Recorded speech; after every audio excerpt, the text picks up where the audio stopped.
Hi guys. Today I want to talk about the dark night of the soul. Have you heard of this phrase before? Because I've heard it a lot of times and I thought I kind of had a grasp on it, but today I actually sat down and really read about it and it is crazy. And I'm going to share my screen with you, even though it's Wikipedia, so it's like a little bit cheating. But the phrase dark night of the soul was originated by this guy called John of the Cross, Saint John of the Cross. Okay, and he was born in 1542. Oh, his birthday was this month. Happy birthday, St. John of the Cross. He seems like a pretty good dude.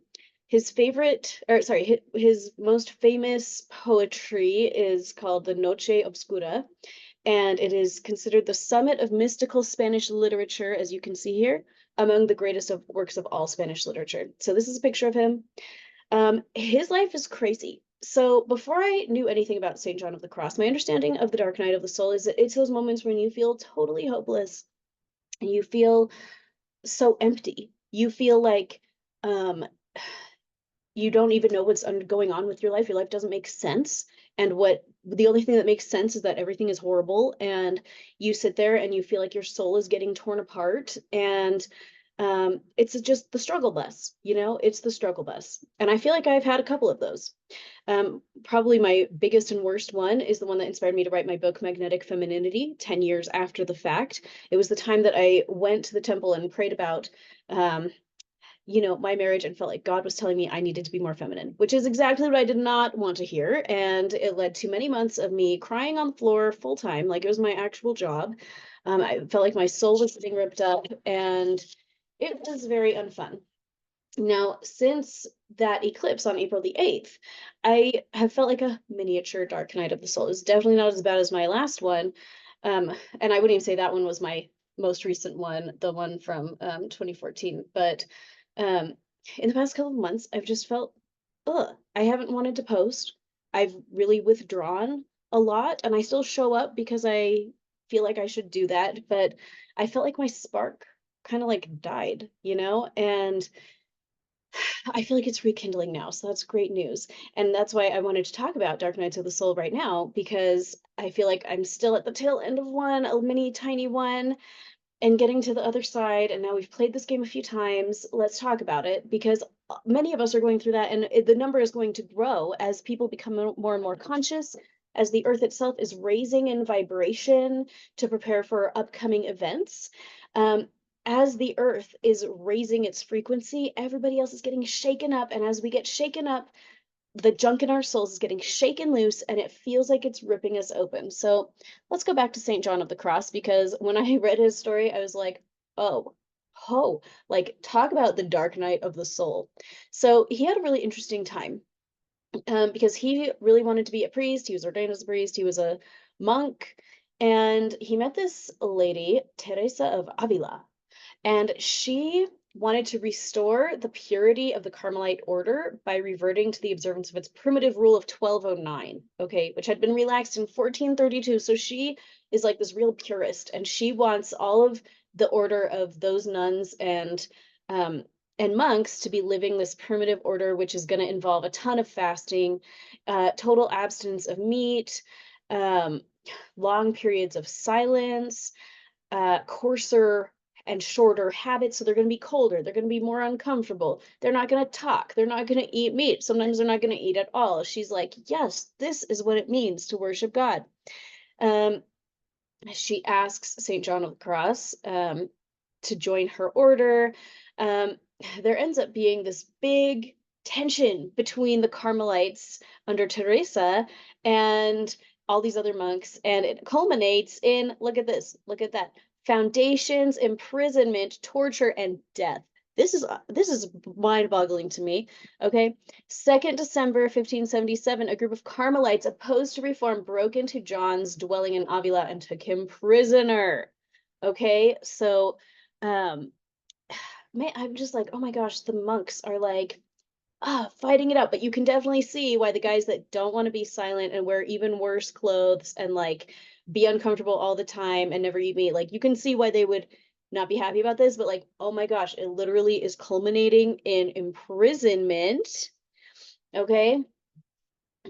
John was brought before a court of friars, church court, accused of disobeying the ordinances of Piacenza, I don't know. Um, and he said that he had not broken the ordinances, but he was sentenced to a term of imprisonment. Guess what happens next? He's jailed. Okay, brutal regime, public lashings in front of everybody, at least weekly, severe isolation in a tiny, stifling cell measuring barely 10 feet by 6 feet. Except when rarely permitted an oil lamp, he had to stand on a bench to read his breviary by the light through the hole in the adjoining room. He had no change of clothing and a penitential diet of water, bread, and scraps of salt fish.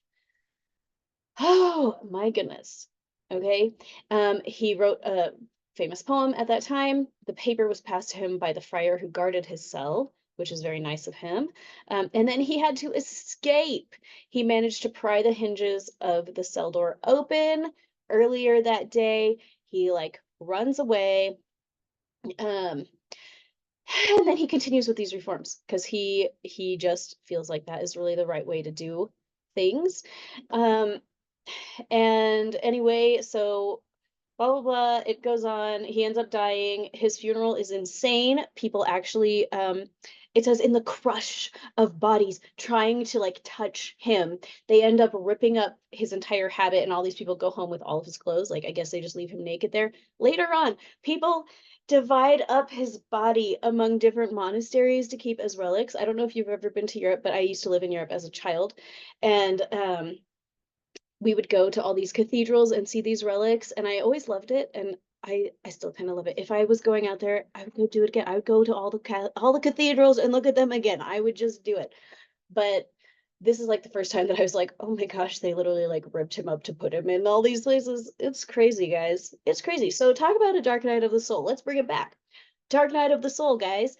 Many of us have felt empty and horrible and like our souls were getting ripped apart. But were we abducted by a bunch of monks and publicly lashed every week and kept in severe isolation in darkness around the clock until we escaped by ripping the hinges off of a door? This is a man who truly understood the dark night of the soul. And this is a man who was deeply devoted to our creator. I don't personally have a testimony that that God wants us to, wear only burlap and never speak and never eat meat and spend most of our time fasting. I just don't believe that that is true for all people, but that is how he felt his connection with God, and that is fine for him. And this is a man who certainly knew how to self-sacrifice, to find oneness at one mint with our creator. Okay. And this is a man who has suffered enormously, enormous suffering as a result of doing what he thought was right. And then, um, enormous self-sacrifice to find oneness with our creator.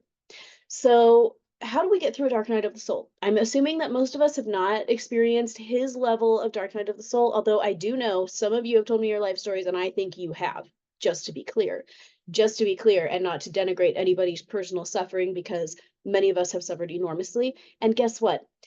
All of us suffer as much as we have the capacity to suffer, and as much as we feel like we should, because our systems decide how much suffering we should experience. And I think a lot of us, our systems, our bodies are like, we should definitely suffer about this, And that's where we end up having like severe and extreme depression, um, real serious, struggles with our soul, real serious emotional struggles, even when we're not being publicly beaten and lashed. Okay, we can experience severe and extreme suffering without any of that stuff. So I just want to be clear about that. We can all experience a lot of suffering. And all it takes for a person to suffer is something in their mind that says, hey, you're suffering now. Okay, if your brain has decided that you are experiencing suffering right now, like you are, that is how it is.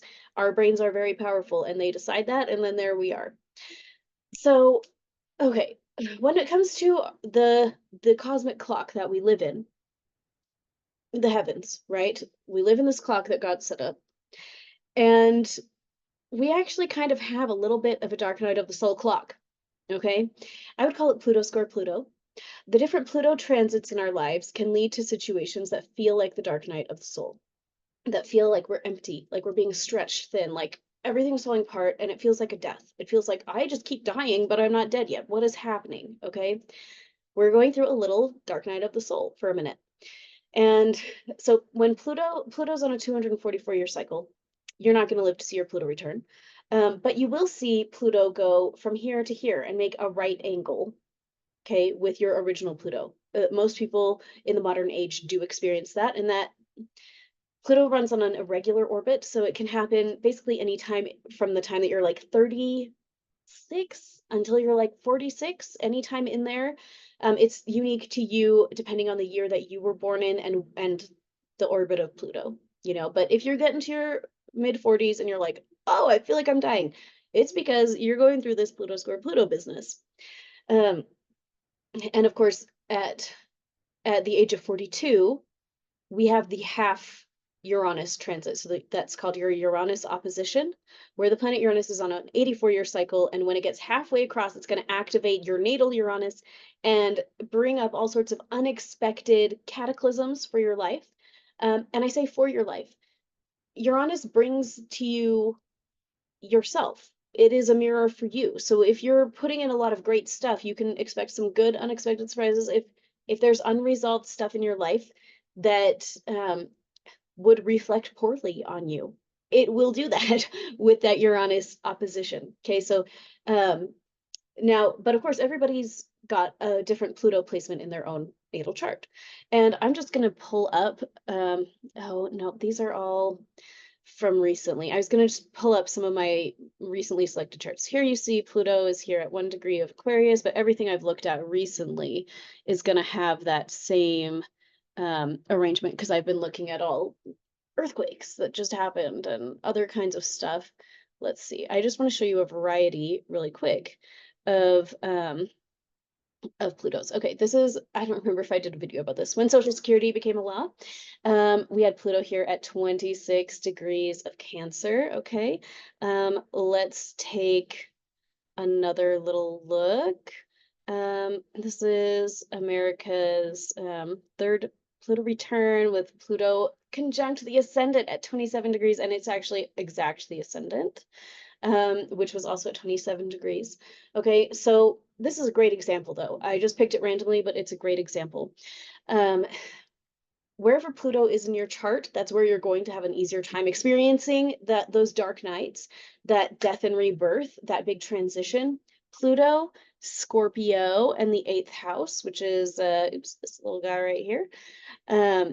Those are dark night of the soul energies, and some people have more of them than others. Okay, if you have a ton of stuff in Pluto, a ton of stuff in Scorpio, a ton of stuff in the 8th house.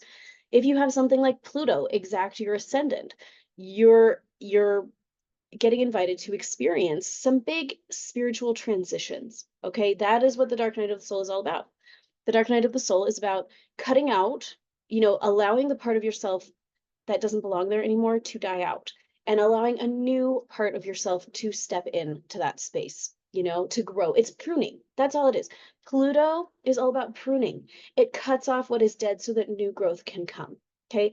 Now, in this case of America's third Pluto return, which I talked about in my video recently, that we're in the middle of the 12-year denouement of the Pluto return that culminated right here with Pluto exact the ascendant. What that tells me is that for the next 12 years, we are going to be seeing some huge death and rebirth. It's a dark night of the soul for the entire nation. And of course, as the world's leading superpower, if America goes through a dark night of the soul, all the other countries of the world are going to be affected by this in some way or another. So this is a little bit of a global bellwether for what we're heading into.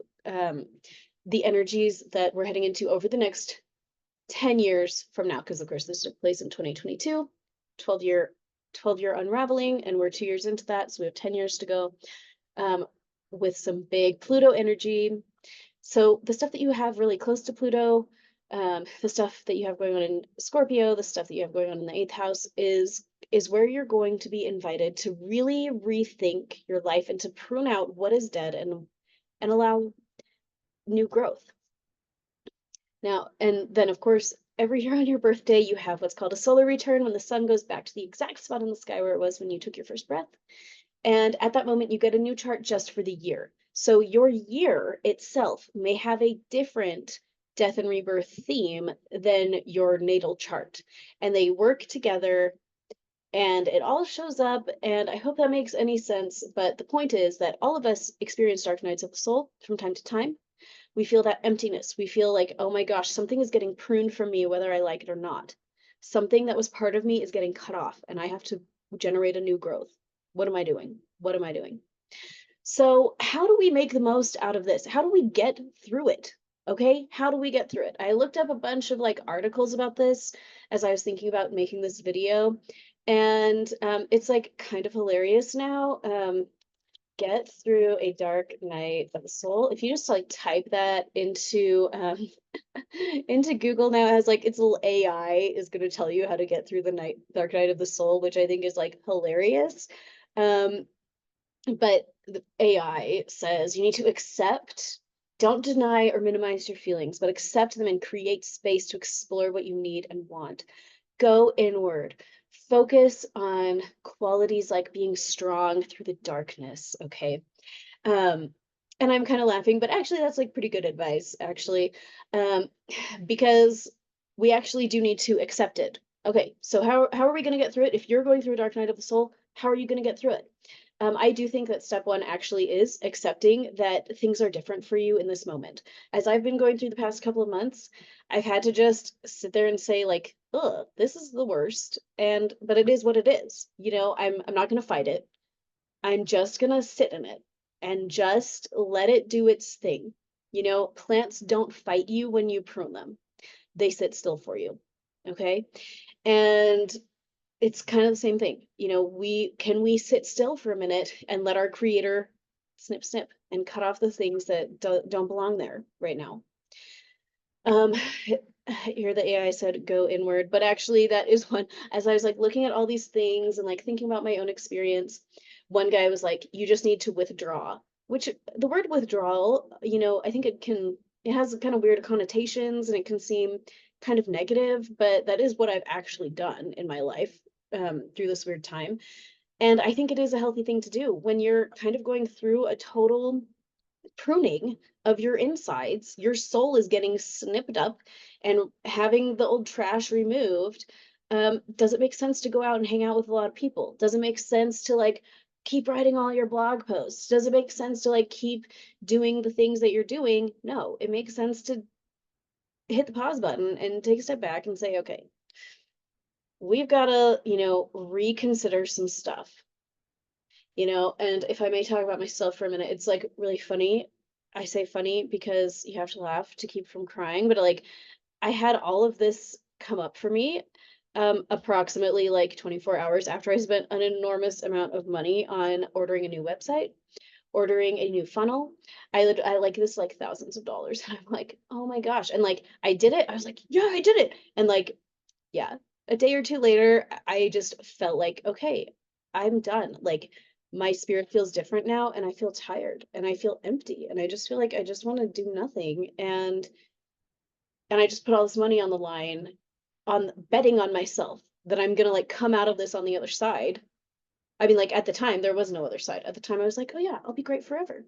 And then I wake up and I'm like, oh no, no, I'm not great forever. I need to I need to stop. I need to rest. I need to like get pruned, you know, like something's not working out for me right now. And I already invested that I'm going to keep doing this, you know. But but here we are. That's going to be my greatest advice is to realize that at the other end of the dark night of the soul, there is a coming out of it. You do come out of it on the other side. If you can rest and relax into it instead of fighting it, if you can trust that you're going to come out of it on the other side, yes, you will come out of it on the other side. You will. I feel like I'm starting to get out of this little weird rut. And so I know that we can do it. Okay, you can do it. I can do it. We can come out of this. We just show up where we can, as little as we can. Suddenly, I feel like I want to cry about it. These things are hard. We're humans, okay? We're here to have a robust experience, and it doesn't count if we don't have some amount of suffering. And of course, I think most of our suffering is like self-inflicted, but we inflict it upon ourselves, you know, and we do it to have this robust experience. Sometimes we have to sit there and hold still while God prunes us and cuts off the stuff that's dead so that we can shift out and do something different. And it is deeply unfun. And I just want to validate that for all of us, it's the worst. Can we be patient through it and trust that time keeps going? Things keep changing. Something's going to shift. And one day you're going to wake up and say, you know what? I think I have it in me to record a video today. Maybe I'll record 3 videos in a row today, as I am doing. Um, Things change. We have to just keep believing that. We just have to wake up every day and say, okay, maybe I don't have it in myself to do what I used to do today, but maybe I can just hold on for a little bit longer and show up tomorrow. And maybe I can't do it tomorrow, but maybe next month, maybe the next month. Okay? Can we commit to just believing that sometime it's going to turn around? Okay, I do believe these things turn around, and sometimes it takes a lot longer than we wish that they would. But these things, everything changes. Everything changes. And everything is changing all the time. You know, Pocahontas, the great thing about rivers is you can't step in the same river twice. The water's always changing, always flowing. You cannot live the same day twice. You cannot live in the same energy twice. Every breath that we take is propelling us forward into a new space. And at some point, there is that one critical breath where you were breathing and you had that part of you inside of you that was dead. And then you were breathing and you had that part of you that was alive, that new life in its place. Are you familiar with bamboo? You've heard of bamboo. You plant the seed, you have to water it every single day for 5 years, during which time it will not let forth one leaf. It will do absolutely nothing to tell you it is still alive. And after that 5 years, it will shoot up and it will shoot up, multiple feet a day, every day until it maxes out. And sometimes that's what it is, that dark night of the soul. What do we have to do? We have to drink enough water. We have to eat nutritious food. We have to give ourselves some time and space to just say, okay, I don't know what's going on. My life is the worst. I don't understand it. I feel like things are falling apart. I feel like my soul is ripping up. And all I can do is drink my water. All I can do is try and eat healthy. All I can do is try and get enough sleep. And all I can do is just say to myself, well, maybe I'll wake up tomorrow and it will be better. Sometimes it is. Sometimes it is. Okay. Can you believe that? Um, for a lot of years, I was very hopeless. My brother, in 2009 was given 6 weeks to live. And so my husband and I were freshly married, and we got married during the crash of 2008.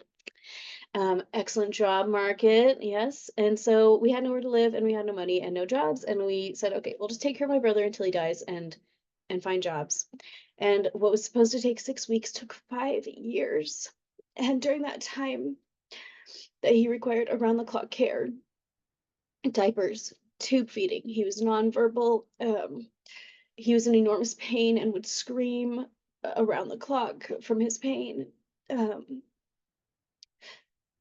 I don't know. I never associated that time of my life with the dark night of the soul. I just associated it with being dead. I mean, I just felt like my soul truly was dead, and I just felt like a zombie person that showed up every day and just tried to get through the day. Um,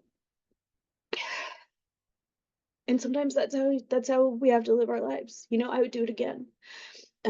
If my brother needed me. And to this same day, I mean, just a couple of weeks ago, I had this weird moment where I was like, oh man, who's watching James tonight? And I thought, oh, he's dead. He's been dead for 10 years. Okay, it's okay.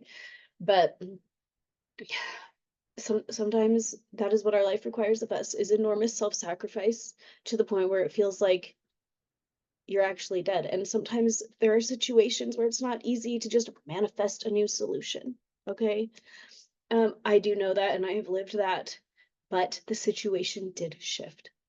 And that is my big message today. If you're in the middle of a mess that's 5 years long or more or less, and you're afraid it's going to be 5 years long, sometimes our mess is 5 years long.